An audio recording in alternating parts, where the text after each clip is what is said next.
1. Lost Hope Radio.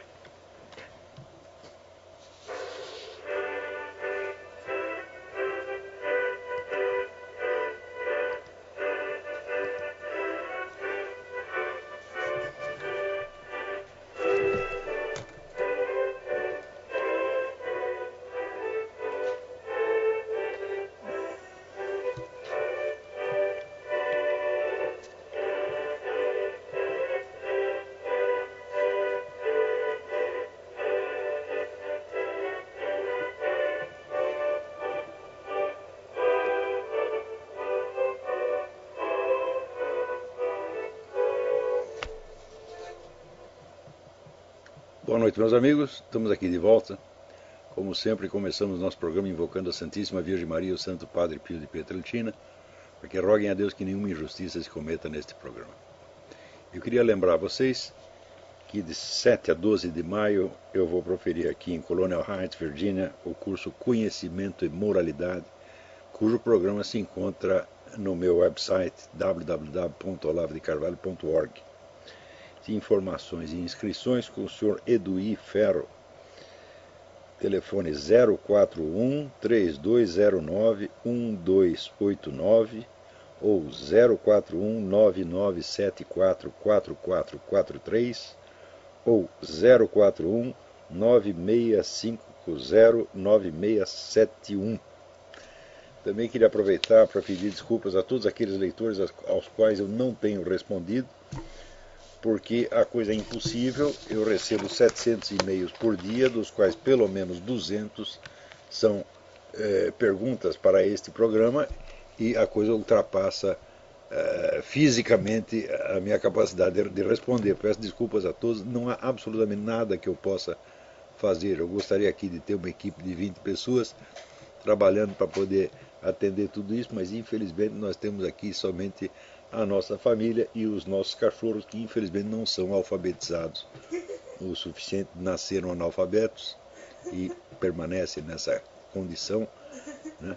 Como dizia Eric Satie, muitos animais não receberam os benefícios de uma educação humana. Então, eu vou dedicar a primeira parte desse programa à análise deste fenômeno que aconteceu na porta do Clube Militar do Rio de Janeiro no dia 31 de março, quando um grupo de anciãos que tinha ido ali comemorar o movimento cívico-militar de 31 de março de 1964 foi atacado na porta por um bando de arruaceiros que os xingaram de torturadores, assassinos, deram alguns empurrões nos velhinhos e um deles, pelo menos, cuspiu no rosto do coronel Juarez Gomes, que ou era, não estou ainda informado, é o presidente do Ternuma, o site Terrorismo Nunca Mais. Passados alguns dias, eu recebo a notícia de que o coronel está processando aquele rapaz por infração do Estatuto do Idoso. Então, bom, a reação é inteiramente justa, porém é preciso considerar que ela é demasiado fraca, tímida, inadequada e só servirá para incentivar novas agressões e novas violências. Prestem bem atenção. O que aconteceu ali? Uma infração ao Estatuto do Idoso? De maneira alguma. O que aconteceu, em primeiro lugar, foi um crime de calúnia. Calúnia por quê?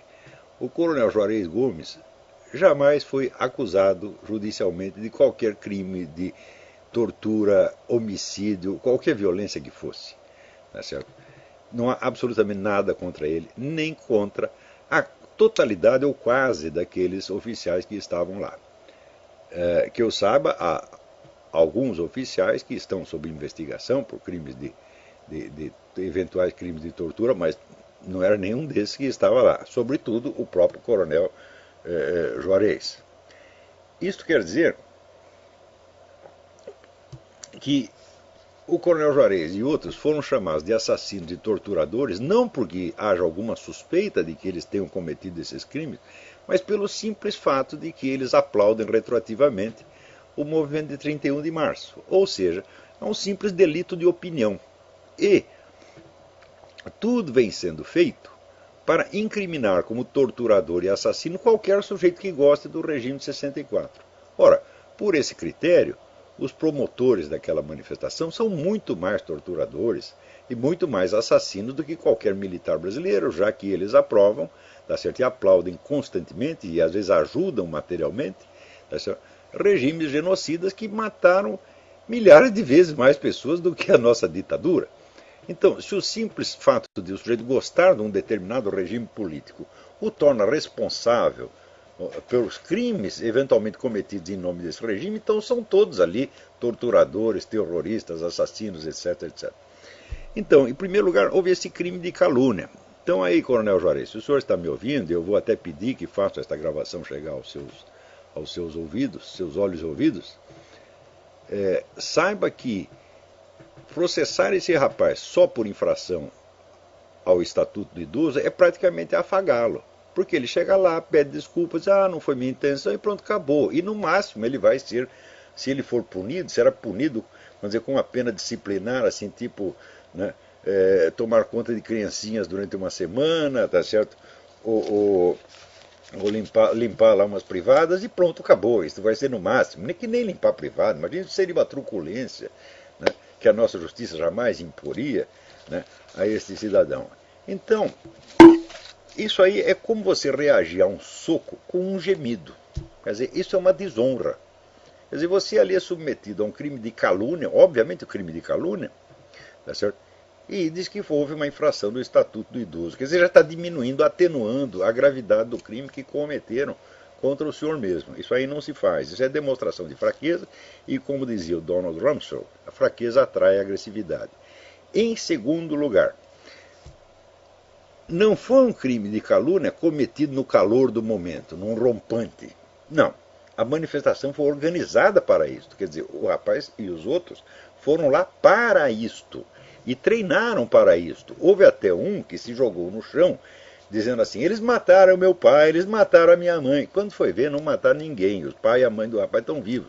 Quer dizer, a coisa é todo um teatro encenado, premeditado e planejado para lançar a acusação de tortura e homicídio sobre pessoas que não cometeram nada disso. Quer dizer, o fato do sujeito ser colega de farda, vamos supor que alguém cometeu crime de tortura, assassinato, etc, etc. O fato de você ser um colega de farda dele o torna culpado pelo crime que ele cometeu. O fato de você aprovar o regime de 64, ou até o fato de você achar que eles são inocentes, por exemplo, suponhamos, só para fins de argumentação, suponhamos que o coronel Ustra tivesse realmente cometido o crime de tortura que lhe é imputado. Você achar que o coronel Ustra é inocente torna você culpado pelos crimes que ele eventualmente cometeu? É claro que não. Mas a manifestação foi organizada para dar essa impressão à população, para iludir, enganar, ludibriar a opinião pública e fazer parecer com que todos aqueles oficiais eram todos torturadores, homicidas, etc, etc. Então, como é que você vai dizer que isso é uma infração do Estatuto do Idoso? Isso é um crime de calúnia premeditado e doloso no mais alto grau. Não só foi premeditado, como foi planejado. Em terceiro lugar, o culpado desse crime não é só aquele rapaz que cuspiu no rosto do coronel. São todos os presentes. E, principalmente, os mentores, planejadores e incitadores da manifestação, como o seu Tarso Genro, tá certo? Isso é o Silvio Tendler. Se planejaram a coisa e a massa já chegou lá gritando assassinos, torturadores, então foram lá para isto. Quer dizer, não é que num momento, num rompante qualquer, o rapaz chamou de assassino e torturador alguém que não era nem assassino nem torturador. Não, isso foi calúnia premeditada, foi uma obra de engenharia. Então aqui, Coronel Juarez, aqui membros do clube militar, sejam homens, reajam à altura ou então não façam nada. Se é para baixar a cabeça e dizer que foi apenas uma infração do Estatuto do Idoso, então consintam em apanhar e fiquem quietos. Agora, quem tem a obrigação de reagir? Em primeiro lugar, vocês que estavam lá e que foram pessoalmente caluniados. Em segundo lugar, o clube militar, que foi, vamos dizer, alvo desta manifestação. Em terceiro lugar, o comando das Forças Armadas, porque a honra das Forças Armadas foi diretamente atingida aí. Se você pega um grupo de oficiais da reserva e diz que são todos assassinos e torturadores, sabendo que eles não são coisa nenhuma, tá certo? Então é evidente que a honra das Forças Armadas está sendo atingida. Então o comando tem obrigação de fazer. Uma entidade que se chama força não tem o direito, tá certo, de dar tantas demonstrações de fraqueza. Porque eu, há 20 anos digo aos nossos militares que ofendê-los e caluniá-los é muito barato, não custa nada e dá prêmio. Por exemplo, houve aquele caso que eu já comentei aqui do repórter Caco Barcelos, do Globo, que inventou uma história impossível. Aquela história dos 2 terroristas que, segundo o governo militar na época, tinham morrido num acidente de carro quando fugiam da polícia. O seu Caco Barcelos inventou lá uma reportagem dizendo não foi nada disso, eles foram mortos, assassinados num quartel e depois colocados dentro de um carro Volkswagen para simular um acidente. Eu fui investigar o negócio e vi, primeiro, que havia no chão, na estrada, havia as marcas de frenagem do carro Volkswagen. Quer dizer que os mortos voltaram à vida durante um minuto para frear o carro, né? E, em segundo lugar, a data que o seu Caco Barcelos dava era totalmente falsa, porque nas memórias do Jacó Gorender apareciam aqueles mesmos 2 terroristas participando de um assalto a banco vários dias depois, né? E terceiro, a testemunha que o seu Caco Barcelos apresentou, que diz que participou da operação, diz, eu sei, eu estava lá no momento em que eles foram assassinados pelos militares. Essa testemunha era um sujeito que tinha desertado do exército mais de 6 meses antes e que não podia estar presente em nenhuma operação. Em suma, a coisa era completa empulhação. A Rede Globo deu uma semana de destaque para essa mentira e o Caco Barcelos ganhou 2 prêmios jornalísticos por isso. Contra esta ofensa brutal, tá certo, mentirosa, caluniosa no mais alto grau, o que fizeram as Forças Armadas é emitir uma notinha oficial, dizendo, ai, me dói. Vocês não têm vergonha, porra? Hã? Então, é o tal negócio. Eu até, na minha aula de sábado passado, eu comentei isso aí. Falei, por que esses militares estão sendo vítimas, tá certo, de tantas calúnias, de tantas mentiras? É claro que se houve 2 ou 3 ou 5 ou 10 que cometeram crimes, eles têm que ser investigados e punidos, mas nada justifica chamar de torturadores e assassinos quaisquer militares que sejam da mesma geração deles ou quaisquer pessoas que aprovem, que tenham uma ideia favorável do regime de 64. Isso é transformar em crime hediondo um delito de opinião. Quer dizer, agora será que o seu Tarso Genro, que foi ministro da Justiça, não sabe a diferença entre cometer um crime de tortura e dizer umas palavras em favor do regime de 64? O senhor não sabe essa diferença, seu Tarso Genro? O senhor sabe perfeitamente e finge que não sabe, porque o senhor, como todos esses, é um farsante. Você está enganando a opinião pública. Quer dizer, a manifestação já é propaganda enganosa no ato. Quer dizer, quer dar ao público a impressão de que aplaudir retroativamente o regime de 64 é crime. Só se for delito de opinião. Então, eu estava perguntando, então, por que eles são vítimas de tanta calúnia, tá certo? Por que ficou tão barato inventar mentira contra as Forças Armadas? Então me lembrei do diálogo A República de Platão, onde aparece um personagem chamado Céfalo.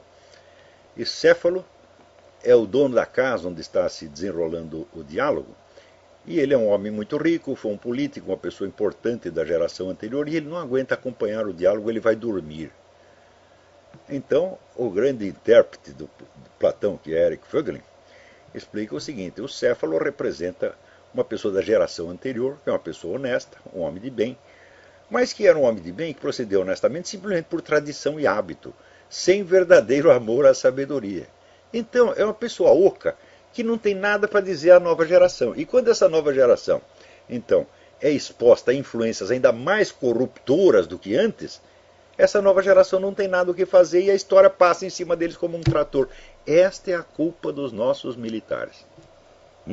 Eram pessoas honestas. Eu até hoje mesmo estava lendo um velho artigo do Carlos Chagas, em que dizia isso. Não houve um dos presidentes militares que saiu rico, nenhum deles roubou um palito de fósforo, e eles fizeram muita coisa de bem por esse país. Eles levantaram a nossa economia, criaram toda a infraestrutura de que o Brasil hoje dispõe, foi tudo criação do regime de 64, e lá no meio cometeram ou permitiram que se cometesse, ou não tomaram medidas contra a violência que estavam sendo cometidas ali no DOI-CODE e outras instituições, de outras entidades de repressão. Então, condenar o regime inteiro por estes crimes não faz o menor sentido. Mesmo porque, meus filhos, vocês todos da esquerda, vocês todos comunistas que foram anistiados, vocês têm que lembrar o seguinte: a lei da anistia não concedia anistia a crimes de terrorismo. Então vocês não estavam anistiados de maneira alguma. Foi uma decisão tardia do Supremo Tribunal Militar que ampliou a anistia, meu filho, tornando-a ampla, geral e restrita, ou seja, ninguém vai ser discriminado. Então, vocês se beneficiam da generosidade dos militares. Vocês não deviam ser anistiados, não, vocês deviam estar todos na cadeia. Na verdade, o que tinha que ter para autores de crimes hediondos como vocês é pena de morte. Chegou a haver pena de morte que não foi aplicada. Então, o certo, para terrorista, pessoa como aqueles que fizeram aquele atentado no aeroporto de Guararapes, matando gente inocente que estava ali, o certo seria um bom pelotão de fuzilamento. Não há nada errado nisso, não. Assim, a pena de morte existe para isto. A pena de morte sempre foi aprovada pela Igreja Católica, aprovada por Santo Tomás de Aquino. É o consenso universal. Para crimes desse tipo tem que ser pena de morte, pô. Então, era o que vocês mereciam. Graças a uma generosidade, a uma fraqueza, na verdade, dos nossos militares, vocês voltaram todos e agora ficam cuspindo no prato em que comeram. Ficam querendo se vingar daqueles que os beneficiaram e que não tinham nenhuma obrigação de beneficiar. Porque não venham vocês com esta história da tal da Comissão da Verdade. O simples fato da comissão chamar Comissão da Verdade já mostra que é uma fraude, porque nenhum investigador pode prometer antecipadamente que suas conclusões serão verdadeiras. Se ele promete, ele está mentindo. Eu posso dizer, vou dar conclusões honestas, vou dar conclusões sinceras. Não posso dizer, vou dizer a verdade. Vou dizer a verdade para vocês quando terminar com... Como é que você sabe? Então, quem promete antecipadamente a verdade está mentindo. A verdade não se promete antecipadamente. A verdade você conta primeiro e depois você diz que é verdade. Então, esse pessoal da Comissão da Verdade diz que os crimes da esquerda são perdoáveis e não vão ser investigados porque foram cometidos em reação a um regime ilegítimo. Eu digo, em primeiro lugar, se o regime é ilegítimo, então a decisão do Supremo Tribunal Militar também é ilegítima, meu filho. Em segundo lugar, quem foi que disse que o regime é legítimo? Existe alguma sentença do Supremo Tribunal Federal transitada em julgado dizendo que os atos daquele regime são ilegítimos? Não existe. E, em terceiro lugar, é absolutamente falso que a sua guerrilha fosse uma reação ao governo militar, porque a guerrilha começou em 62, financiada por Cuba, como continuou sendo financiada depois. Então, é tudo mentira nessa coisa. Então, o que se passou aqui, você vê, não existe nenhum problema político, nenhuma questão política que já não esteja de algum modo prefigurada nos diálogos de Platão. Então, a gente vê que os militares foram honestos, administraram o melhor que podiam, etc. Mas eram pessoas vazias, pessoas ocas. Tá certo? Tanto eram ocas que liquidaram com a política no país, liquidaram todas as lideranças civis, tá certo? E pretendiam administrar o país como se fosse uma empresa. Quer dizer, aquele velho sonho da ditadura tecnocrática, que é o sonho de Augusto Comte, que é outra ideologia maligna. Tá certo? O mundo tem duas ideologias malignas que produziram tudo o que houve de ruim nos últimos 150 anos, que é o marxismo e o positivismo. Ora, o positivismo é uma influência profunda na mente dos nossos militares.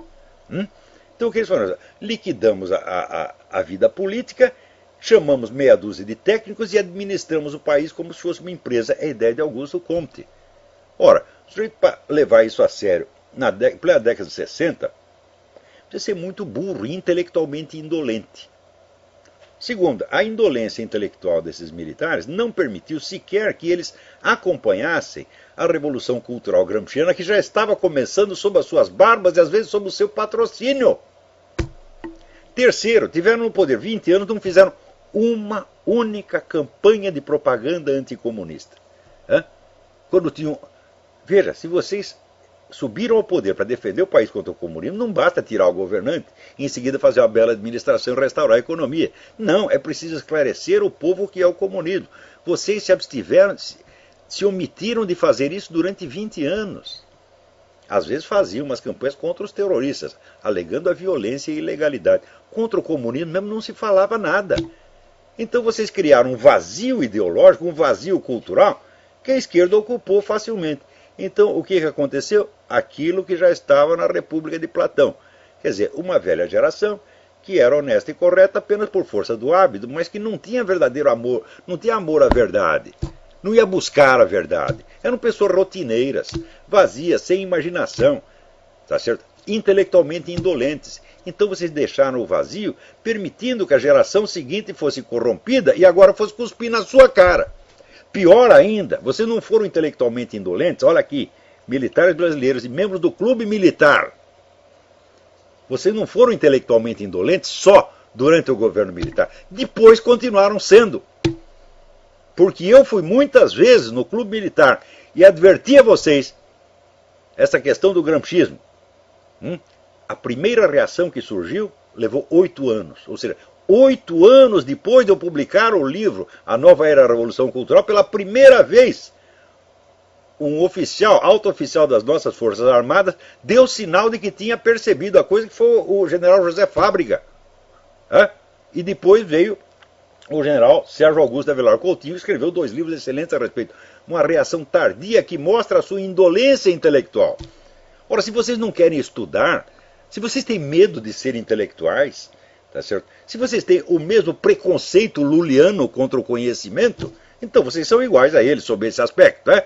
E, em segundo lugar, se não querem o conhecimento, não têm o direito de postular autoridade e poder. Então, sob este ponto de vista, não sob o ponto de vista político, são usurpadores também. Durante anos, eu fui ali ao Clube Militar, fiz várias palestras lá e adverti: vocês têm que reagir à calúnia mediante processo. Se vocês processassem os 5 primeiros caluniadores que mentiram contra as Forças Armadas, não haveria um 6º. Em vez disso, preferiram aquela política de gabinete, de conchavo, de trocar beijinho. Todos fizeram isso, não só os comandantes. Pior, quando se criou o Ministério da Defesa, eu avisei a vocês, isto vai acontecer.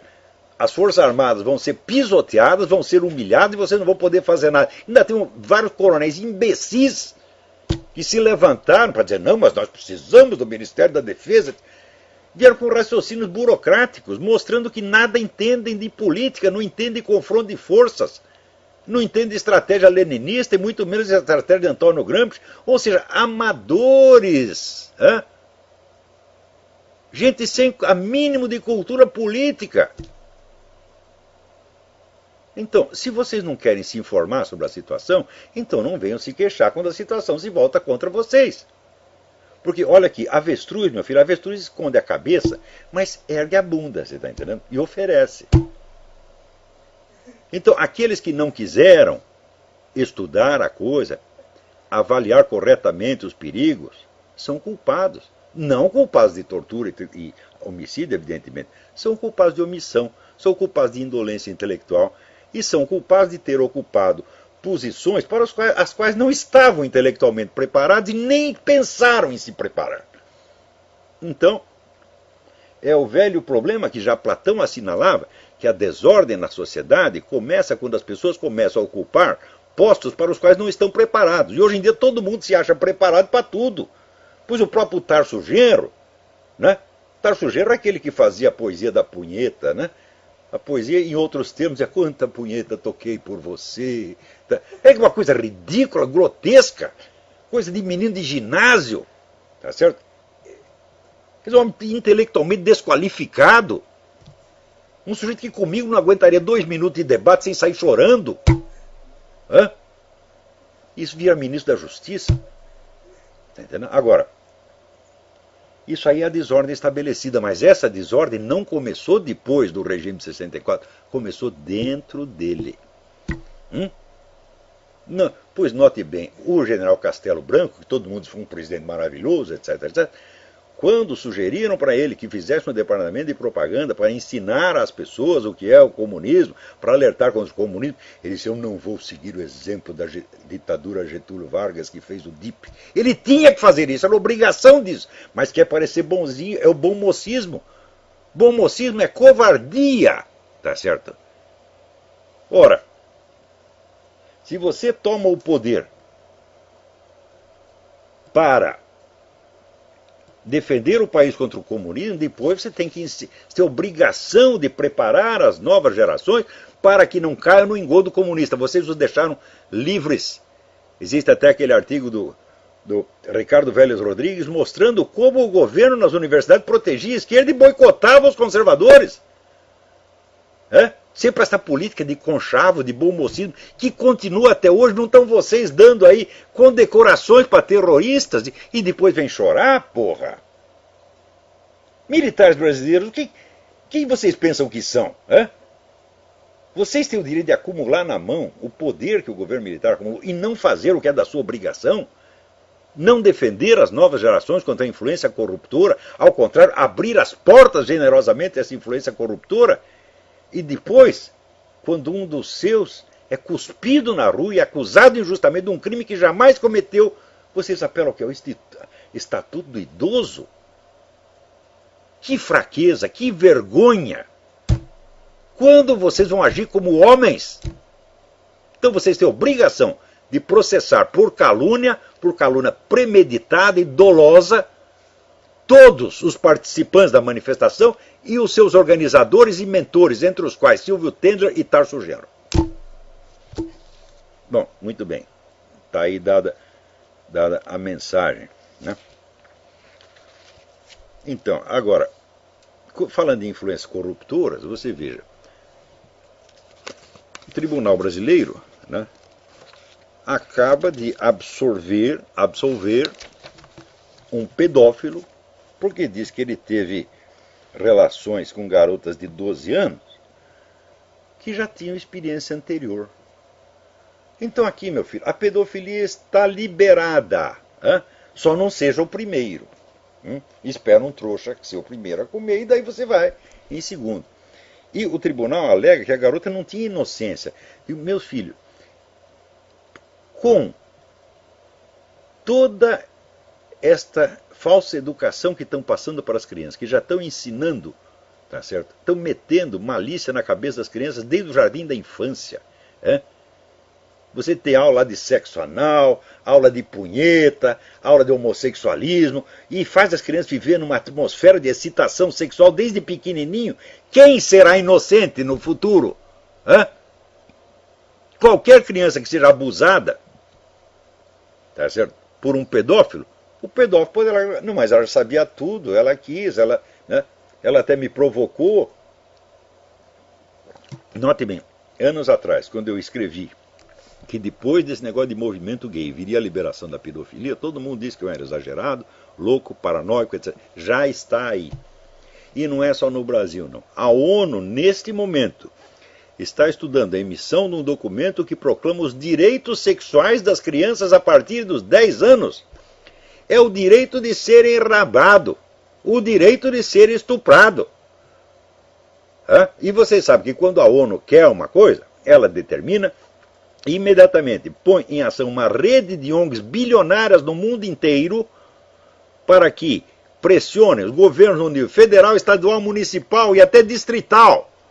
Vai ver no seu distrito, na sua subprefeitura, você vai ver lá 15, 20 ONGs pressionando,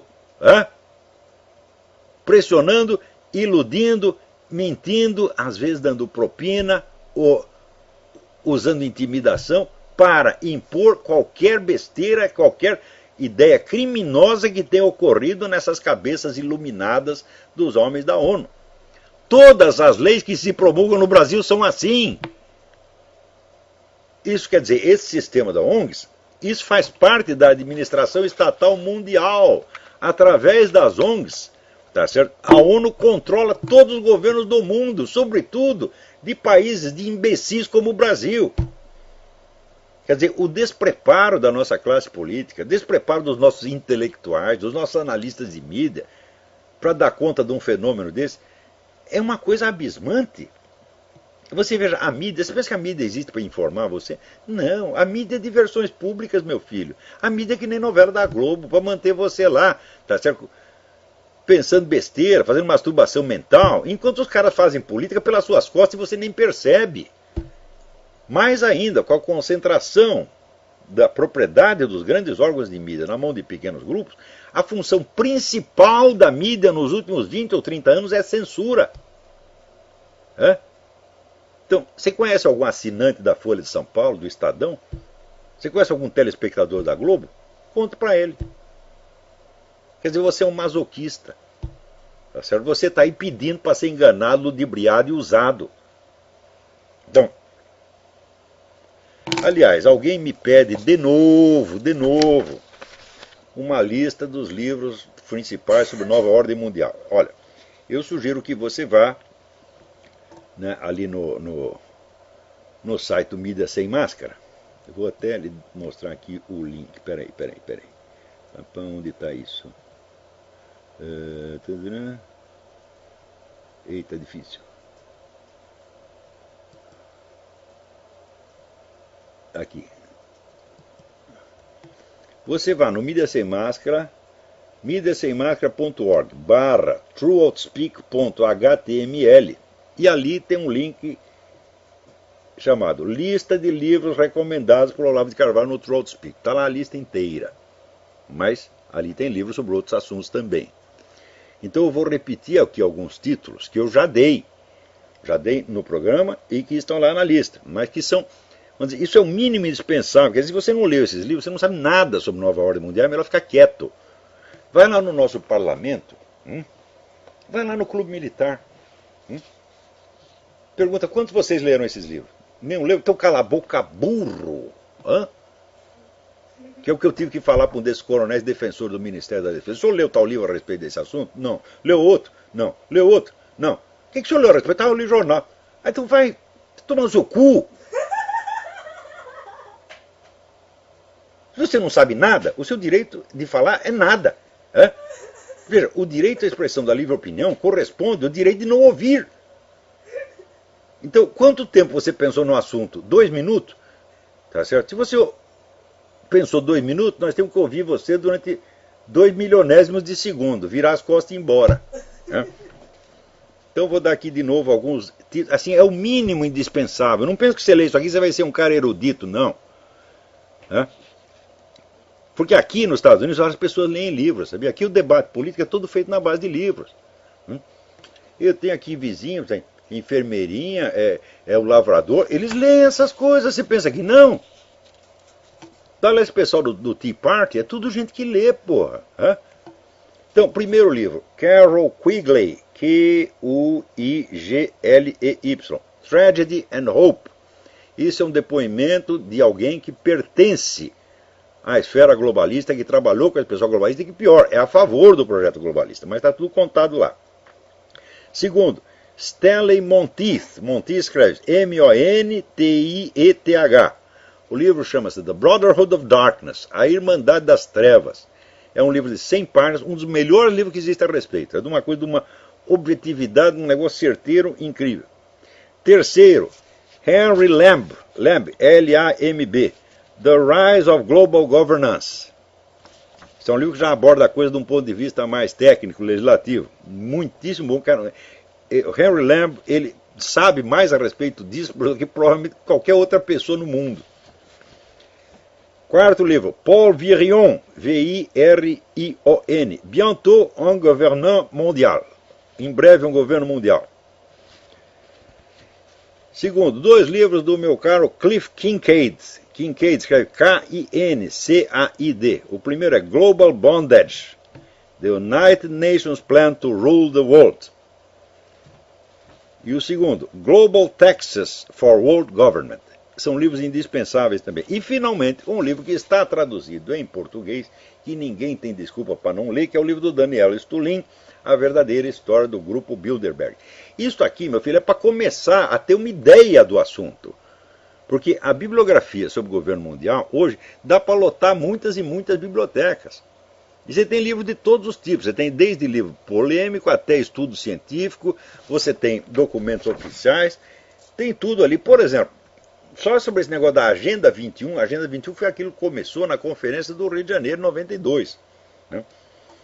Quer dizer, que é o plano de colocar toda a extensão territorial do mundo sob o comando direto da ONU, né? Sob o pretexto de proteção do ambiente, tá certo? E de proteger espécies em extinção e toda essa bobajada, tá entendendo?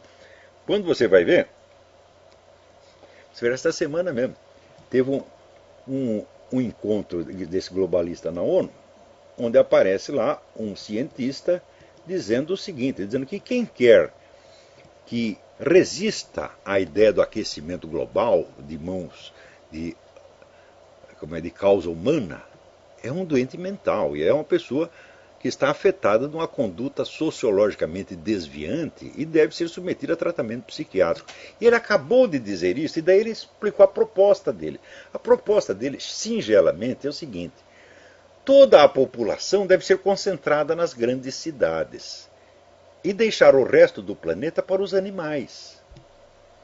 Este sujeito diz que os outros são loucos. Você pensa que alguém lá chamou ele de louco? Não. Todo mundo acha isso normal. Pior, um projeto desse de concentrar na cidade só vai ter 3 tipos de terreno. Você tem o terreno urbano, onde está todo mundo lá espremido.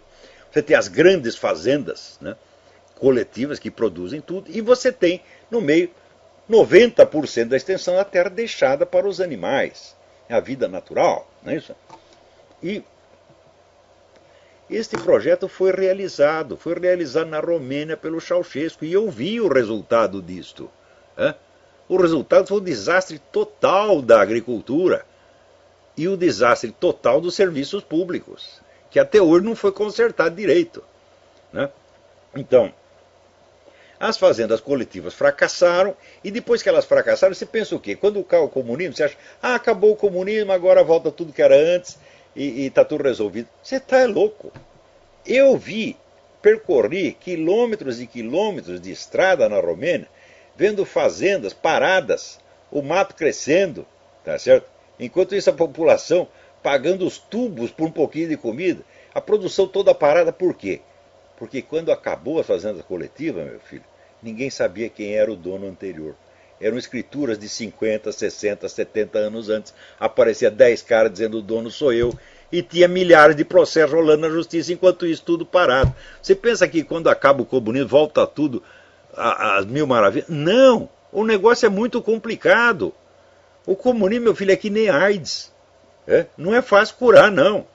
Então, era isso, coisas desse tipo. Os militares, quando estavam no poder, tinham obrigação de ensinar a todas as crianças do Brasil, mostrar a todos, passar documentário sobre o que aconteceu na China, sobre o que aconteceu na Rússia, e dizer, foi este o perigo do qual nós libertamos vocês. Se a juventude tivesse alertada disso, não estaria hoje cuspindo na cara do Coronel Juarez. Então, é a maldade de uns e a omissão de outros que criou isto. Agora, você não vai curar isso aí com atos de covardia ou timidez. Então, ou vocês avançam em cima dos agressores e os fazem punir pelo crime que praticaram contra vocês, ou então é melhor ficar quieto.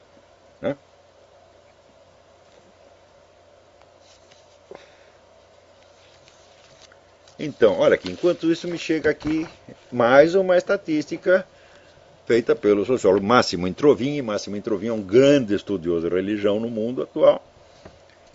Ele diz que o assassinato de cristão no mundo está na base dos 105 mil por ano. Isto é, um cristão é assassinado a cada 5 minutos no mundo por conta da sua fé. Aqui, essa estatística não inclui vítimas de guerras, vítimas ou cristãos que foram assassinados por outros. Não, exclusivamente pessoas que pagaram pela sua fé. Ou seja, perseguição religiosa explícita. Enquanto isso, esses vagabundos de movimento gay fazendo discriminadinho. E pior, os negros nos Estados Unidos, que são protegidos, paparicados, são uma classe privilegiada, ainda tem a cara de pau de dizer que são discriminados. Vocês não viram esse caso desse Trayvon Martin? Ora, o que aconteceu?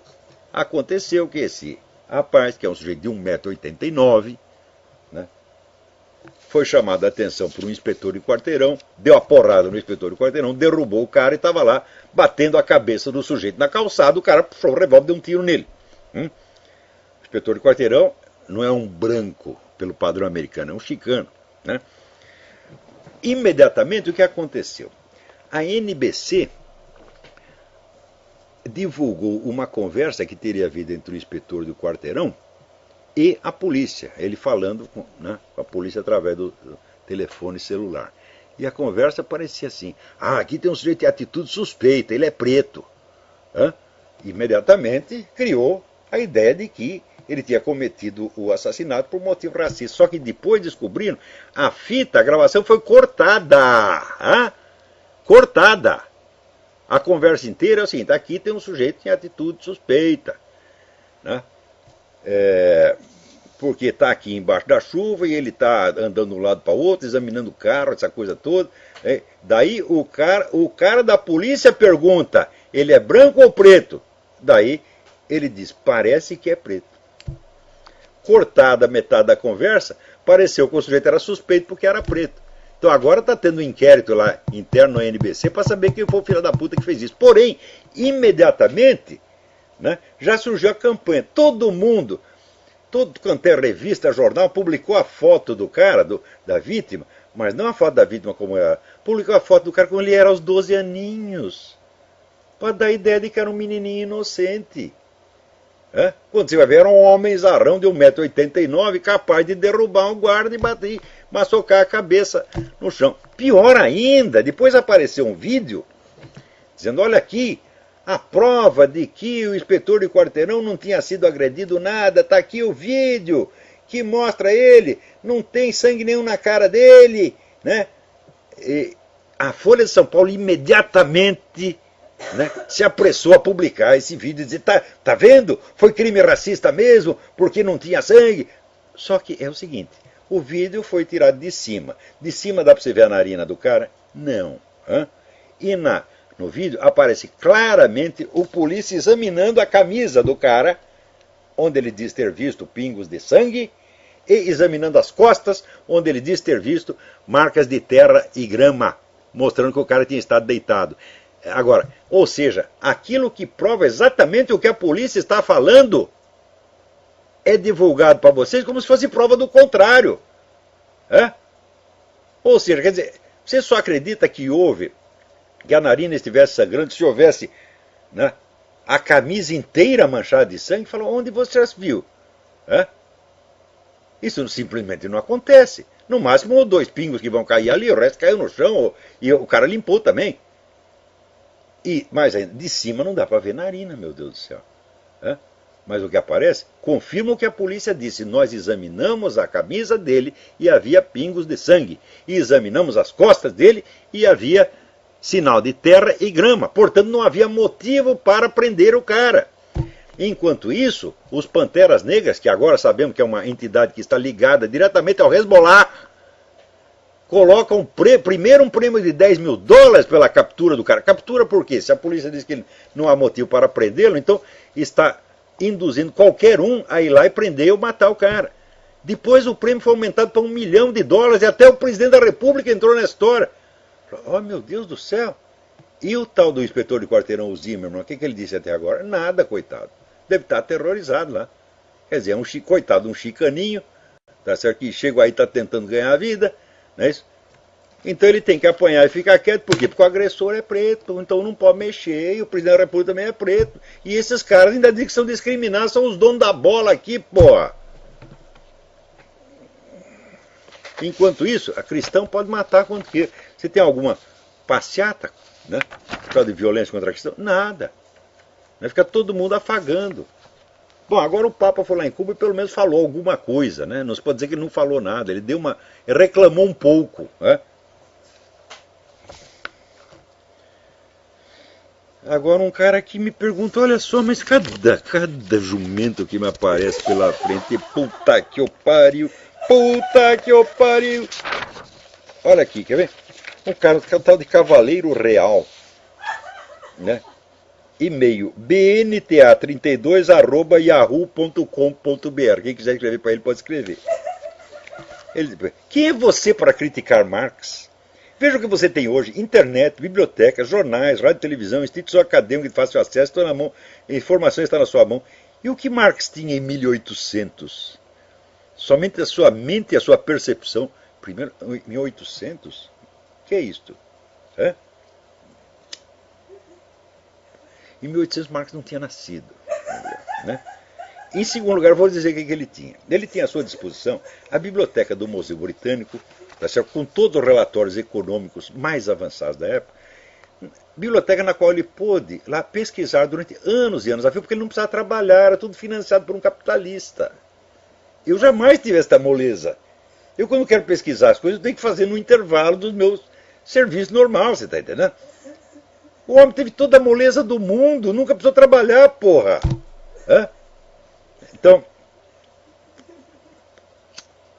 deixava lá a mulher se matando, né, para cuidar de não sei quantas crianças, que várias até morreram, ele não ligava para a família, tá certo? Mas em condição de estudar, ele tinha outra coisa, ele era filho de um homem de propriedade, um homem de bens, que era um cara alto funcionário da justiça que pôde lhe dar a melhor educação, né, na época, tá certo? Ou seja, Marx foi criado em condições muito melhores do que este que vos fala, meu filho.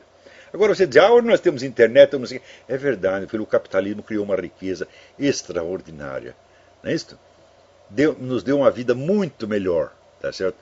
Mas, comparando ainda, as minhas condições de pesquisa são muito piores do que aquela que Marx teve. E o cara vem dizer, né? Convém para criticar Marx 200 anos depois. Acaso sua mãe teve que ir para as minas de carvão com você na barriga? A mãe de Karl Marx também não. Ela era esposa de um juiz de direito que era um cargo quase como de ministro de Estado. Agora, a minha mãe era operária da indústria gráfica, meu filho. Depois casou com o advogadinho em começo de carreira, coitado, que não tinha onde cair morto, que tinha que trabalhar numa outra cidade, trabalhar em Campinas, quando ele morava em São Paulo. Né? Então, e você? E a sua mãe? O que estava fazendo a sua mãezinha? Eu não vou conjecturar esse assunto, porque... Ai. Olha aqui. Concurso gay elege Jesus Cristo mais sensual na Páscoa. Aparece lá uns Jesus Cristo. O que é isso? Quer dizer, pode fazer isso? Isso aí não é assinte? Isso aí não é ofender as pessoas por motivo de fé religiosa? E a igreja vai fazer o quê? Vai fazer nada. Não vai fazer que nem o pessoal do clube militar, não vai fazer nada. Vocês gostam de apanhar, porra. Todos vocês, milico, católico, conservador, liberal, vocês todos gostam de apanhar. Então é o tal negócio. No meio desse tem pessoas até honestas, mas é aquela honestidade do Céfalo, o personagem de Platão. É a honestidade que resulta do hábito e não do verdadeiro amor à sabedoria, amor à verdade. Tá certo? O amor à verdade, ele se manifesta na busca pela verdade.